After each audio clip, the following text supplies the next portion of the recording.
ጎዳናው መንገድ ሚያዝያ 10 ቀን 1970 ዓመተ ምህረት ጎንደር ከተማ አዘዞ አካባቢ ኗሪ ከነበሩት ወይዘሮ አገርነሽ ዋሴና አቶ አፈወርቅ መንግስቱ ቤት ፌስታ ሆነ። ወይዘሮ አገርነሽ ዋሴ ወንድ ልጅ በሰላም የመገላገላቸው ብስራት ያችን ጎጆ በደስታ ሞላት። አዲሱ ሕፃን በእናት ባባቱ ተገኔ የሚል ስም ወጣለት። ጠበቃዬ ጋሻ መከታዬ እንደማለት። አባትና እናቱ አዲሱን ሕፃን በወለዱ በሶስተኛው ወር ላይ የልጃቸው ትብት የተቀበረባትን ሐዘዞን ተሰናብተው ወደ ትውልድ ቀያቸው ደብረታቦር ሄዱ። እናም የልጅነት ሕይወቱን ደብረታቦር ከተማ ውስጥ አሳለፈ።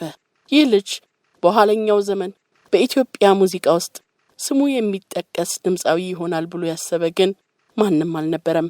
ተወዳጁ ድምፃዊ ማዲንጎ አፈወርቅ።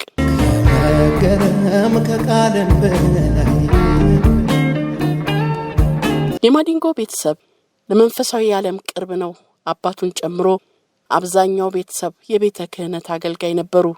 ምናልባትም የዜማ ተስጦ ከዚያው የመነጨ ሳይሆን አይቀርም። በልጅነቱ የሙዚቃ ፍቅር እንዳደረበትና ገና በ9 ዓመቱ በቀበሌ ኪነት ውስጥ ማይክ እንደጨበጠ ይናገር የነበረው ማዲንጎ የ7ኛ ክፍለ ጦር የ603 ኮር የሙዚቃ ቡድን ልምምድ ሲያደርግ ከተመለከተ በኋላ ግን ልቡ ሙዚቀኛ ለመሆን ቆረጠ። ድምፃዊ መሆን እችላለሁ በማለት እድል እንዲሰጡት ጠየቀ። እናም በወቅቱ እድሉን አግኝቶ የድምፃዊ ኤፍሬም ታምሩን ናተላክ ልቤ የተሰኘውን ሙዚቃ ተጫውቶ አድናቆትን አገኘ። ናተላክ ልቤ የ12 ዓመት ልጅ ሳለ በ1982 ዓመተ ምህረት በባህር ዳር የሙዚቃ ስራዎቹን በማቅረብ አንድም ድምፃዊ የመሆን ህልሙን መስመር ያስያዘበት፣ በሌላ በኩልም 120 ብር ወራዊ ገቢ በማግኘት ራሱንና ቤተሰቦቹን ማገዝ የቻለበትን ሁኔታ መፍጠር ችሎ ነበር። በዛው በወታደር ቤት ሙዚቃውን የቀጠለ ሲሆን ማዲንጎ የሚለውን ስሙንም ያገኘው እዛው ወታደር ቤት ሆኖ ሳለ ነበር። በመቀጠልም ወደ አዲስ አበባ ከተማ በመምጣት እርጎዬዎችና ላፎንቴኖችን ጨምሮ የተለያዩ የሙዚቃ ባንዶችን በመቀላቀል የታዋቂ ሙዚቀኞችን ስራዎች በማቀንቀን ተወዳጅነትን አገኘ። በ1991 ዓመተ ምህረት ስያሜ ያጣሁላት የተሰኘውንና እሱ የልጅነቴንና ከሰው ጋር ያስተዋወቀኝ የሚለውን አልበሙን ለህዝብ ጆሮ አደረሰ። ስያሜ ያጣሁላትና ስያሜ ያጣሁላት ስያሜ ያጣሁላትና ስያሜ ያጣሁላት ማለበላታይ መለበላታ ስያሜ ያጣሁላት። ከጥቂት ዓመታት በፊት ባደረገው አንድ ቃለ መጠይቅ ላይ ስለ መጀመሪያ አልበሙ እንዲህ ብሎ ነበር። የመጀመሪያው አልበሜ የልጅነት ስራዬ ነው። ያኔ ጠቆር ያልኩ ነበርኩ። እንዲህ እንዳሁኑ አልገፈፍኩም ነበር። አሁን እንደ እባብ ቆዳ ቀይሬያለሁ። ከበፊቱ ያሻሻልኩ አልመጣሁም። እንዴት ትንሽ ገፈፍ አድርጌ እንደ እባብ። ስያሜ ያጣሁላት በልጅነት እድሜ ከህዝብ ያገናኘኝ ስራ ነው። ወቅቱ የኢትዮ ኤርትራ ጦርነት ነበር። ታዲያ ስያሜ ያጣሁላትና አማን ነው ወይ ጎራው የተሰኙት 2 ዘፈኖች በተለየ መልኩ ተወደውልኝ ነበር ብሏል። በዚህም አድናቆቱንና የህዝብን ፍቅር ሲያገኝ ከዓመታት በኋላ በ1997 በታዋቂው የሙዚቃ አቀናባሪ ኤልያስ መልካ አቀናባሪነት አይደረግም የተሰኘውን 2ኛ አልበሙን ለህዝብ በማድረስ ተወዳጅነቱን ከፍ አደረገም። የአፋሯ ቆንጆ፣ ሰው የለኝም፣ ማህሌት፣ ሞኙ ልቤና ሌሎች ተወዳጅ ዜማዎችን ያካተተ ነው። ላንቺ ይምላኝ እንጂ አለላልተመች ወዳታለሁ ማለት አይሰለችኝ ወዳታለሁ ማለት አይሰለችኝ። በተለይም በዚህ አልበሙ ላይ የተጫወተው የ4 ታላላቅ ድምፃውያንን የትዝታ ዜማ አንድ ላይ ያዋሃደው ትዝታ የማዲንጎን የመስፈን ችሎታ በሚገባ ያሳየ ነበር። ላንቺ ብላኝ እንጂ አለላልተመች። ይህ አይደረግም የተሰኘው 2ኛ አልበሙ አስገራሚ ገጠመኝን ያስተናገደ ነው። ማዲንጎ ይህንን አልበም ለኤሌክትራ ሙዚቃ ቤት ለመሸጥ የተስማማው በ20 ሺህ ብር ነበር። ይህንን ሁኔታ ታዋቂው የሙዚቃ አቀናባሪ ኤልያስ መልካ ሲሰማ በጣም ተበሳጨ። አይደረግም አለ። ይህንን የመሰለ ስራ በ20 ሺህ ብር ለመሸጥ መዋዋሉ አበሳጨው። ስልኩን አንስቶ ለኤሌክትራ ሙዚቃ ቤት ባለቤት ደወለ። ለአዲሱ የማዲንጎ አልበም ሊከፈለው የሚገባው 300 ሺህ ብር እንደሆነ አስረግጦ ነገረው። ይህ ራስ ወዳድነት ነው ሲል ጠንከር ብሎ ተናገረ። በመጨረሻም የሙዚቃ ቤቱ ባለቤት በክፍያው ተስማማ። ለማዲንጎ 300 ሺህ ብር ተከፈለው። ማዲንጎም ይህንን የድካሙን ዋጋ በአግባቡ ለማግኘት እንዲችል ያደረገውን ታላቅ ሰው ውለታ የሚረሳ አልነበረም። ኤልያስን ካገኘሁት ገንዘብ ላይ ላካፍልህ አለው። የበገና ስቱዲዮ ሰው ግን በዚህ ጉዳይ አልተስማማም። ይህ ክፍያ ላንተ የተሰጠህ ልዩ ውለታ አይደለም፣ የድካምህ ውጤት ነው።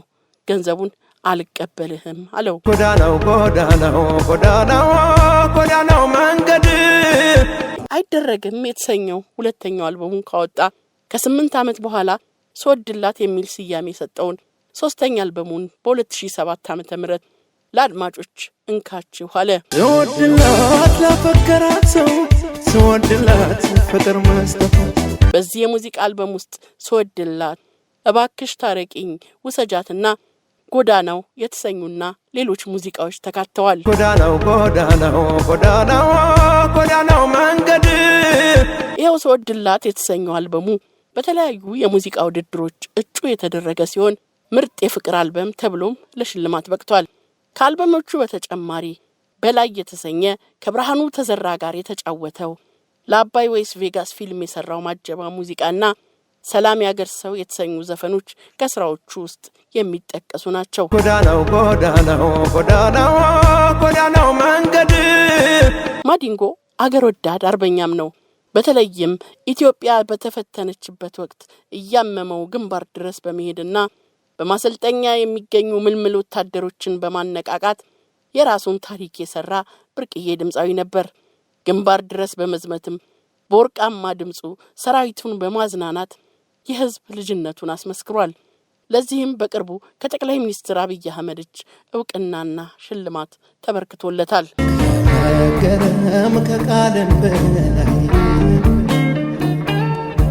አርቲስት ማዲንጎ አፈወርቅ አራተኛ አልበሙን ለአድማጮች ለማድረስ በመስራት ላይ እንደነበር ነው የተሰማው።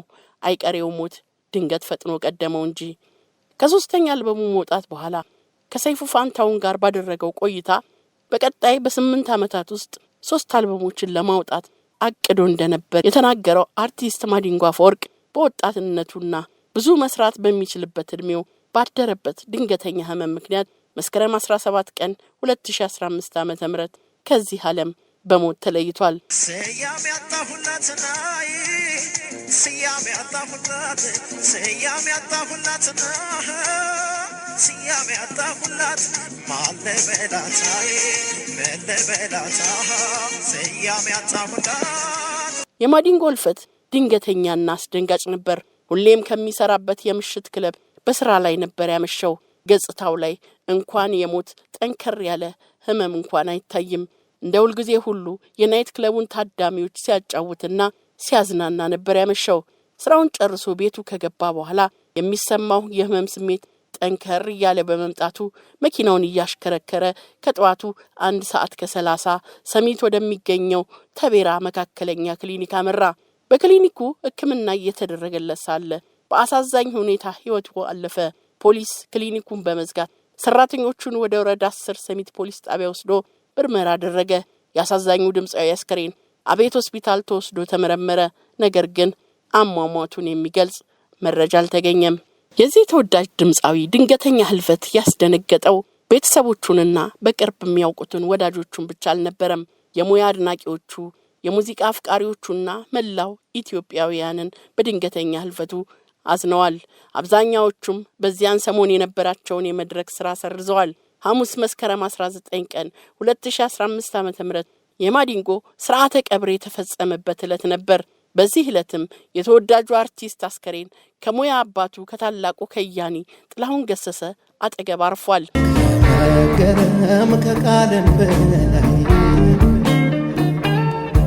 ከማዲንጎ ህልፈት በኋላ ደብረታቦር ለልጇ ጎዳና በስሙ ሰይማለታለች።